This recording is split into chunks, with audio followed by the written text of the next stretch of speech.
నమస్కారం అండి. Welcome to మన ఢాబా. ఈ రోజు మనం ఈ వీడియోలో పంజాబీ చోలే శనగలు ఎలా చేయాలో చూద్దామండి. దానికోసం కావాల్సిన ఇంగ్రీడియంట్స్: ఒక 1/4 టీ స్పూన్ లాల్ మిర్చి పౌడర్ అండి, 1 టీ స్పూన్ ధనియాల పౌడర్ అండి, ఒక 1/4 టీ స్పూన్ మిరియాల పౌడర్ అండి, 4-5 పచ్చిమిరపకాయలండి ఇలా తరిగినవి, అల్లం పేస్ట్ అండి 1 టీ స్పూన్ అండి. దీన్ని పింక్ సాల్ట్ రాక్ సాల్ట్ కానీ అంటారండి. ఇది 1/4 టీ స్పూన్ అండి. జీరా పౌడర్ అండి 1 టీ స్పూన్ అండి. కొత్తిమీర అండి ఒక 2 టేబుల్ స్పూన్లు అండి.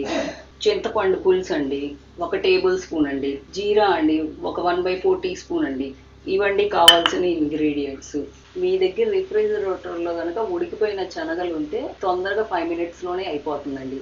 అది కనుక లేకపోతే మీరు ఓవర్ నైట్ టైం ఉంటే కనుక ఓవర్ నైట్ సోక్ చేసేటప్పుడు దానిలో ఒక 1/4 టీ స్పూన్ బేకింగ్ సోడా వేసి 2 గ్లాసులు నీళ్ళు వేసి ఒక 6-7 విజిల్ వచ్చేంత వరకు ఉడకబెడితే సరిపోతుందండి.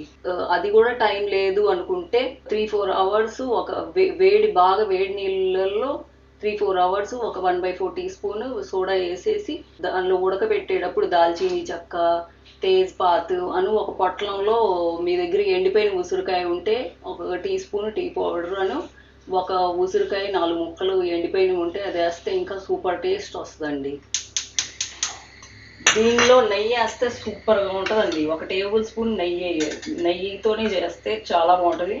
అది కనుక నెయ్యి కాదు, మేము నెయ్యి యూజ్ చేయలేము అనుకుంటే 1 teaspoon oil 1 teaspoon నెయ్యి వేసుకొని చేసుకోవచ్చు అండి. ఇదిగోండి ఇంతే ఆయిల్ పట్టేది నెయ్యి, ఇంతకంటే ఎక్కువ ఏం అవసరం లేదండి. ఇది లైట్గా వేడవ్వాలండి, ఎందుకంటే ఇవన్నీ ఎండు మసాలాలు కదండి, మాడిపోతాయండి తొందరగా. ఫస్ట్ వేసేది అనార్దానా అండి.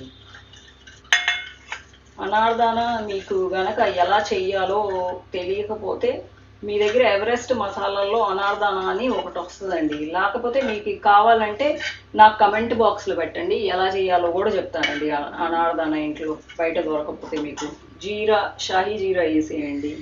కాయలు, ఇది చాలా తొందరగా అయిపోయే రెసిపీ అండి. మీ ఇంటికి ఎవరైనా గెస్ట్ వచ్చినప్పుడు ఈజీగా చేసుకోవచ్చు. ఎందుకంటే దీనిలో ఉల్లిపాయ కానీ, చిన్నుల్లిపాయ కానీ, వెల్లుల్లి కానీ ఏమీ లేవండి. అది కనుక అదొక వేరే రెసిపీ అండి, అది వేరే పంజాబీ చోలే. దానిలో కనుక మీకు ఉల్లిపాయ కానీ, టమాటా కానీ, చిన్నుల్లిపాయ కానీ వేస్తే ఆయిల్ ఎక్కువ పడుతుంది. పైగా దానిలో అది ఒక అరగంట అలా పడుతుందండి చెయ్యాలంటే. ఇది చాలా 10 మినిట్స్లో ఈజీగానే అయిపోతుందండి. మీరు ఎప్పుడైనా చేసుకోవచ్చు. మీకు కనుక ఫ్రీజర్లో ఉంటే దీంతో స్నాక్ కూడా చేసుకోవచ్చు అండి మీరు.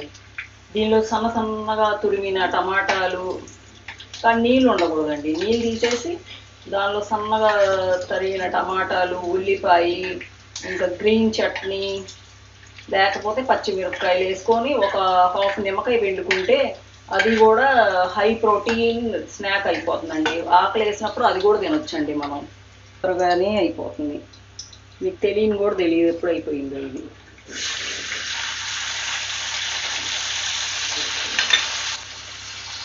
అన్నీ ఒక్కటే వేసుకోవటమేనండి. ఇంకా జీరా అయిపోయినప్పుడు 10 నిమిషాలు కూడా పట్టదండి. చూడండి ఎంత తొందరగా అయిపోయింది. అన్ని సామాన్లు ఒక్కొక్కటే వేసుకోవటమే. ఇంకా ఇది కొంచెం ఇప్పుడు వేసి కొంచెం గార్నిష్ ఉంచుకోండి. గ్యాస్ చూడండి సిమ్లోనే పెట్టాను.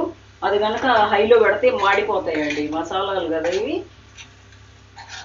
మీకు కావాలంటే కారం 4-5 పచ్చిమిరపకాయలు ఇంకొంచెం కారం పెంచుకోవచ్చు. మేము కారం బాగా తక్కువ తింటామండి, ఎందుకంటే మా అత్త మామూలు బాగా తక్కువ తింటారు. ఎందుకంటే మా మామయ్యకి బీపీ కూడా ఉందండి. అందుకని అన్నీ చూసుకొని మేము కారం అన్నీ మసాలాలు అన్నీ తక్కువగానే వేస్తామండి. ఇంకేం లేదండి, ఇది వేసుకోవటమే అండి. మీకు కావాల్సి వస్తే కొంచెం ఒక బంగాళదుంప కూడా ఉడికేటప్పుడు చోలేలో వేసుకుంటే ఇంకా కొంచెం థిక్నెస్ వస్తుంది. ఎందుకంటే దీనిలో టమాటా కానీ ఇవి ఏమి లేవు కదా. ఇంకొంతసేపు ఇది మరగనివ్వాలండి. ఒక 5 నిమిషాలు ఉంచితే అయిపోతుంది. దీనిలో వేసేసుకొని కుక్కర్ ఉంటే కుక్కర్లోనే వేసేసుకొని ఇలా పెట్టుకోవచ్చు అండి. ఒక 5 నిమిషాల నుంచి నా దగ్గర కుక్కర్ లేదు కాబట్టి ఇప్పుడు నేను కడగటం వేసాను, ఎందుకులే వంటలు వేస్ట్ అవుతాయని నేను ఇలానే చేసేస్తున్నానండి. ఇది ఒక 5 నిమిషాలు ఉంచేస్తే అయిపోతుందండి. ఉప్పు కారం అన్నీ మీరు సరిగ్గా చూసుకోండి. నేను కూడా ఒకసారి చూస్తాను ఉప్పు సరిపోయిందో లేదో, అన్ని మసాలాలు సరిపోయినాయో లేవో. నాకైతే ఓకే అండి. కారం కానీ ఏం కానీ ఎక్కువ తినేవాళ్ళు అయితే నేను 2 పచ్చిమిరపకాయలు వేసాను. మీరు 6-7 పచ్చిమిరపకాయలు, పైగా 1/4 టీ స్పూన్ నేను రెడ్ చిల్లీ పౌడర్ వేసాను. మీరు ఒక టీ స్పూన్ వేసుకోవచ్చు అండి. టేస్ట్ బాగుంటుందండి, చాలా చేసి చూడండి. ఇది ఇది కొంతసేపు ఆగాక కొంచెం థిక్గా అవుతుందండి. ఇలా అవుతుందండి థిక్నెస్. ఇలా మీరు కనుక అన్నంతో తింటే ఇది కొంచెం ఇంకా థిక్గా అవుతుందండి. రైస్తో తినేటట్లయితే, అది కనుక రోటీతో తినేటట్లయితే ఇంకా కొంచెం దీన్ని చెయ్యాలండి థిక్, కొంచెం లైట్గా. అందుకని మీకు ఒక కప్పుకి 1.5 గ్లాస్ వాటర్ అయితే ఉడకబెట్టేటప్పుడు సరిపోతుందండి. 2 గ్లాసెస్ వాటర్ అయితే ఎక్కువ అవుతాయి. ఇది అన్నంతో కూడా చాలా బాగుంటుందండి. చేసి ట్రై చేయండి. చపాతీతో ఇంకా చాలా బాగుంటుంది. చపాతీ రెసిపీ కూడా కావాలంటే నాకు కమెంట్ బాక్స్లో పెట్టండి, అది కూడా నేను చేసి చూపిస్తానండి. ఇంకా దీన్ని సర్వింగ్ బౌల్లో తీసుకుందామండి. బంగాళదుంప తొక్కుతో పాటే వేసుకోండి ఉడకబెట్టేటప్పుడు. తర్వాత దాన్ని తీసేసి, తొక్కు తీసేసి బాగా మెత్తగా మ్యాష్ చేసి దానిలోనే ఉంచండి, నీళ్ళల్లోనే చోలేతో పాటే.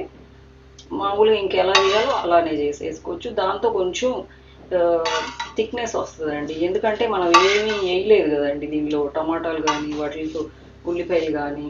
ఇంకా థిక్నెస్ కోసం మనం ఒక బంగాళదుంప వేసామండి. ఒక పెద్ద బంగాళదుంప అయితే సరిపోతుందండి. ఎక్కువ వేస్తే ఇంకా బాగా ఇదైపోయింది. ఇంకా లాస్ట్లో ధనియాతో, కొత్తిమీరతో ఇంకా గార్నిష్ చేయటమేనండి. ఇదిగోండి ఇలా వచ్చిందండి. ఇంకా థిక్గా ఉందండి. ఇది ఇంకా థిక్గా అయిద్దండి. ఇలా టేస్టీగా పంజాబీ చోలే రెడీ అండి. నెక్స్ట్ వీడియోలో మళ్ళీ కలుద్దాం friends. Until then like, share and subscribe to మన ఢాబా.